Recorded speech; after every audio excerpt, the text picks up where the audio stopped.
Welcome to ma'am की class. आज की वीडियो में मैं अर्धवार्षिक परीक्षा 2022-23 कक्षा 11 के अर्थशास्त्र की बात करने वाली हूँ। अर्थशास्त्र का पेपर किस तरह से आता है या फिर आएगा, आपके स्कूल में हो सकता है अर्धवार्षिक परीक्षा हो गई हो, बहुत सारे कॉलेज में अभी बाकी होगी।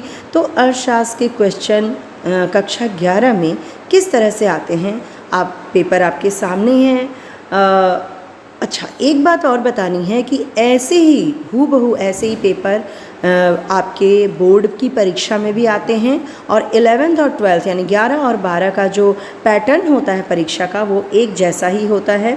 इसमें बहुविकल्पी प्रश्न हैं जो कि 10 होते हैं, 10 अंकों के।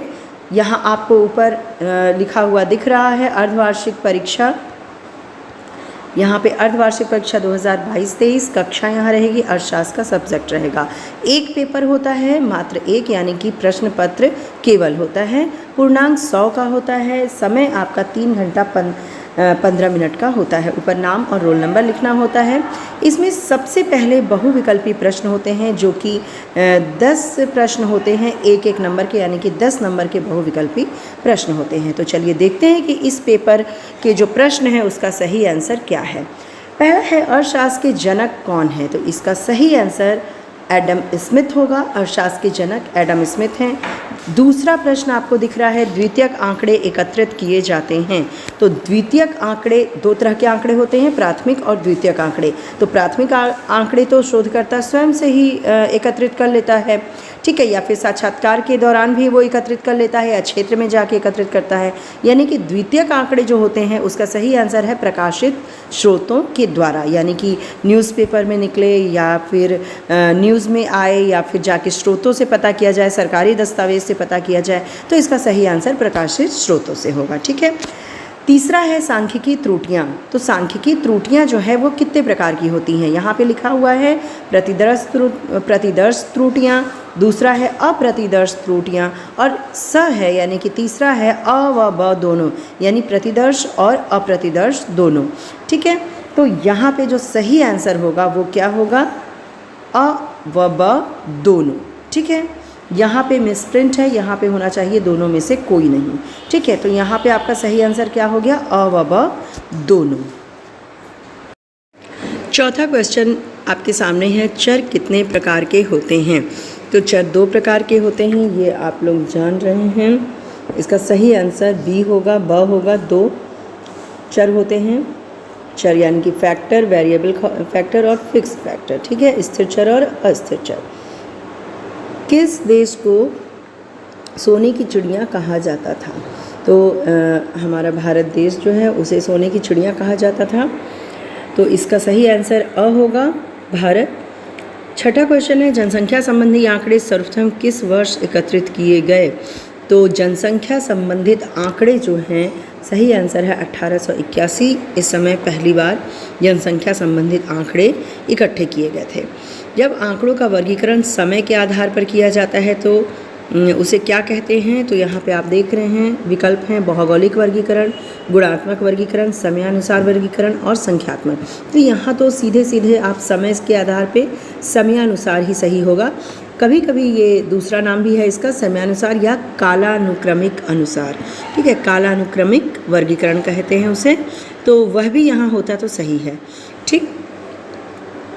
आगे देखते हैं 8वां जो आपके सामने है, सांख्यिकी का महत्व निम्न में से किन क्षेत्रों में है। तो सांख्यिकी का जो महत्व है अर्थशास्त्र में, सरकार के लिए, योजना निर्माण में, तीनों में ही होता है सांख्यिकी का महत्व। तो हमारा जो सही आंसर होगा वो द होगा, डी होगा, इन सभी में।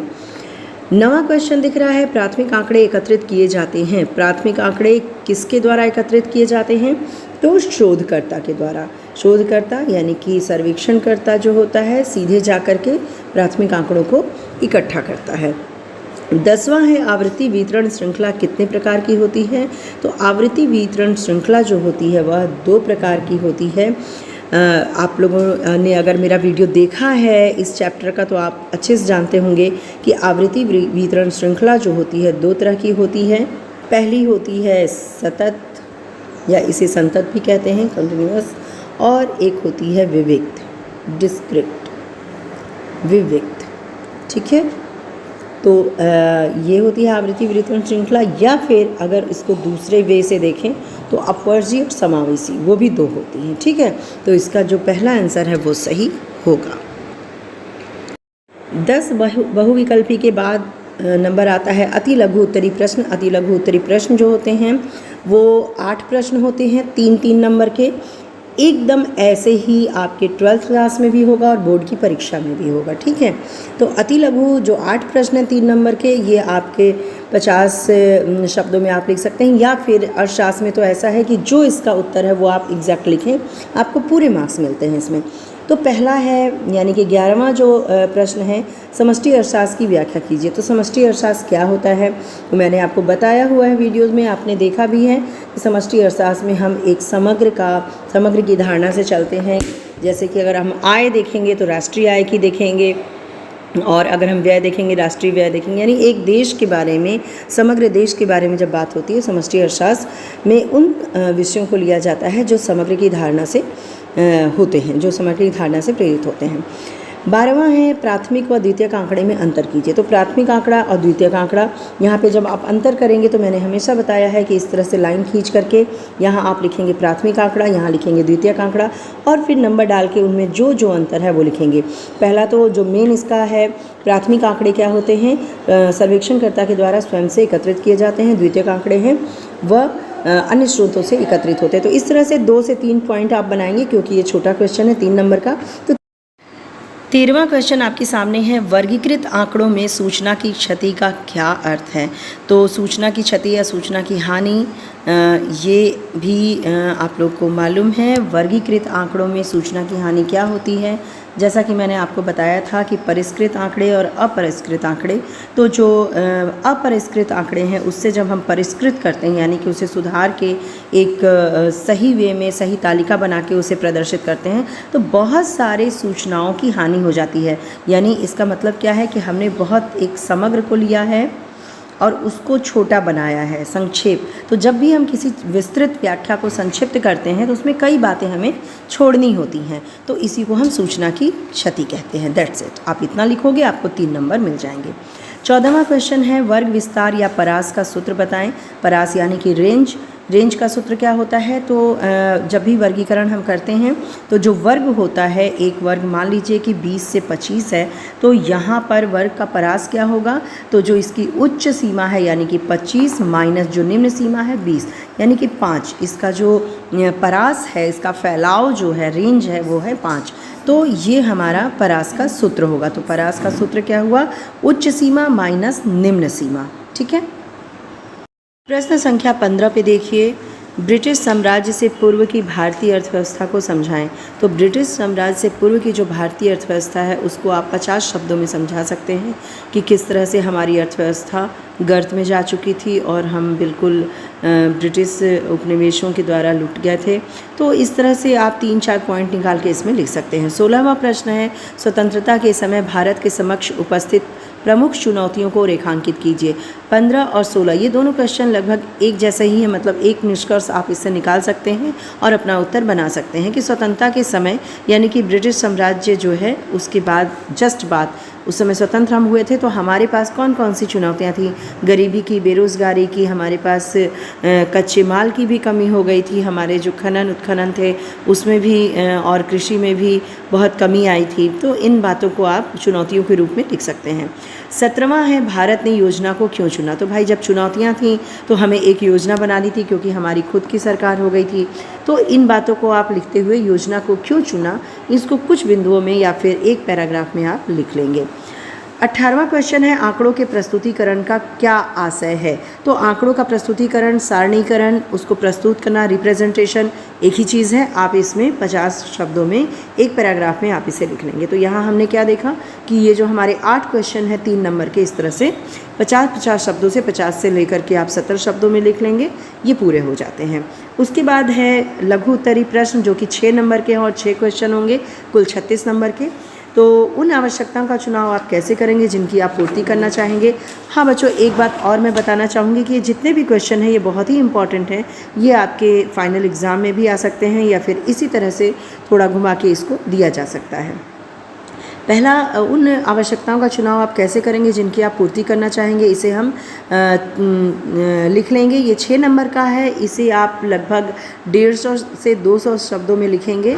और यहाँ पे शब्द या पेज नहीं गिनने हैं। मैंने आपको बार बार बताया है कि इकोनॉमिक्स ऐसा सब्जेक्ट है जिसमें आप जो एग्जैक्ट इसका आंसर है वो आप लिखेंगे और शब्दों को नहीं गिनेंगे। लेकिन 6 नंबर का है और उन आवश्यकताओं का चुनाव आप कैसे करेंगे जिनकी पूर्ति करना चाहेंगे। जब इसको आप भरपूर लिखेंगे तो आपका 1.5 से 2 पेज हो ही जाएगा। ठीक है। 20वां है, सरकार और नीति निर्माता आर्थिक विकास के लिए उपयुक्त नीतियों के निर्माण के लिए सांख्यिकीय आंकड़ों का प्रयोग करते हैं। मतलब कि प्रयोग करते हैं तो किस तरह से प्रयोग करते हैं इस बात को लिखना है। जैसे कि सांख्यिकीय आंकड़े जब तक नहीं रहेंगे तो हम समस्या को कैसे जानेंगे। या फिर अगर मान लीजिए बेरोजगार, यहाँ आप उदाहरण भी देंगे कि उदाहरण स्वरूप अगर मान लीजिए बेरोजगारी है किसी क्षेत्र में, तो उसके आंकड़े जब हम एकत्रित करेंगे यानी कितने लोग बेरोजगार हैं, तब तो हम किसी नीति को बना के प्लानिंग करके उस पर अप्लाई कर सकते हैं। तो सांख्यिकी का प्रयोग यहाँ बहुत ही ज़्यादा है। सरकार और नीति निर्माता जब आर्थिक विकास के लिए नीतियां बनाते हैं, क्योंकि उनके पास जब डेटा रहेगा कि कितने लोग भूखमरी के कगार पे हैं, कितने गरीबी हैं, कितने बेरोज़गार हैं, तो इन सारे आंकड़ों को एकत्रित करने के बाद ही नीतियां बनाई जाती हैं। 21वां क्वेश्चन है, आप अर्थशास्त्र का अध्ययन क्यों करना चाहते हैं, कारण बताइए। तो अर्थशास्त्र का अध्ययन, इसको आप हमेशा अंकों मतलब बिंदुओं में लिखेंगे कि अर्थशास्त्र का आप अध्ययन क्यों करना चाहते हैं। तो नीति निर्माण के लिए अर्थशास्त्र की आवश्यकता होती है या फिर धन के विनिमय के लिए आवश्यकता होती है।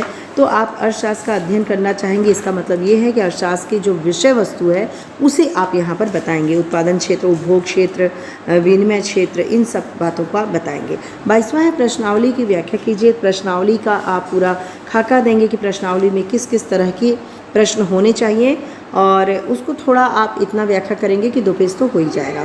23वां क्वेश्चन है, प्राथमिक समंकों के संकलन समंकों में एक अंतर। यहाँ पे मिसप्रिंट है बच्चों, यहाँ पे आप समझ लेंगे प्राथमिक समंक और द्वितीयक समंकों में अंतर। ठीक है, तो प्राथमिक और द्वितीयक समंक में आप एक अंतर बताते हुए उसको थोड़ा सा व्याख्या आप कर देंगे। इस तरह से आप यहाँ पर 6 क्वेश्चन पूरा कर लेंगे। और विस्तृत उत्तरी में हम आते हैं। इसके साथ ही 25 नंबर पे आप देखिए, प्राथमिक आंकड़ों से क्या आशय है। प्राथमिक आंकड़ों के संग्रह की विधियाँ बताते हुए उनके गुण दोषों को लिखिए। तो यहाँ पर आप प्राथमिक आंकड़ों का आशय आप बता देंगे, संग्रह की विधियाँ किस तरह से हम संग्रह कर सकते हैं और गुण दोषों का उल्लेख करेंगे। 26वां है, निम्नलिखित पर संक्षिप्त टिप्पणी लिखिए। यहाँ पर आपके जो भी क्वेश्चन हैं जैसे कि दंड आरेख और वृत्त आरेख, तो इसे आप ज़रूर बनाएंगे। दंड आरेख को भी आप इस तरह से, जैसा कि मैंने आपको वीडियो में बताया है, दंड आरेख कितने प्रकार के हैं ये भी आप लिखेंगे। वृत्त आरेख भी आप बनाएंगे और इसको एक उदाहरण के द्वारा समझाएंगे। ये विस्तृत अपने आप में विस्तृत है। दंड आरेख बताने में ही आपका 1.5 से 2 पेज लग जाएगा और वृत्त आरेख में भी इतना लग जाएगा। लास्ट क्वेश्चन विस्तृत उत्तरी 27वां होगा। स्वतंत्रता के समय भारतीय अर्थव्यवस्था के कृषि क्षेत्र की स्थिति कैसी थी? अच्छी नहीं थी, आप जानते हैं, लेकिन इसमें कई बिंदु आपको लिखने होंगे। विवेचना करना, विवेचना का मतलब कि अच्छी थी नहीं थी, इन दोनों पक्षों को लेकर के आपको चलना होगा। तो यहाँ आप देख रहे हैं कि विस्तृत उत्तरी जो है 3 क्वेश्चन होंगे आपके और विस्तृत उत्तरी 10 नंबर का होगा यानी 30 नंबर का। और इस तरह से लघु उत्तरी 6 नंबर का और अति लघु 8 क्वेश्चन होंगे 3 नंबर के। तो आपको समझ में आ गया कि आपके बोर्ड एग्ज़ाम में कैसा पेपर आएगा। और अभी आप 11 में हैं, अर्थशास्त्र लिया है आपने, तो ये सारे क्वेश्चन बहुत ही इम्पॉर्टेंट है, बहुत ही इम्पॉर्टेंट हमेशा के लिए होते हैं। ठीक है, तो आई होप कि आपको ये वीडियो अच्छी लगी हो तो लाइक कीजिएगा। चैनल पे नए हैं तो सब्सक्राइब कीजिएगा। चलिए मिलते हैं नए वीडियो में, तब तक के लिए good bye and take care.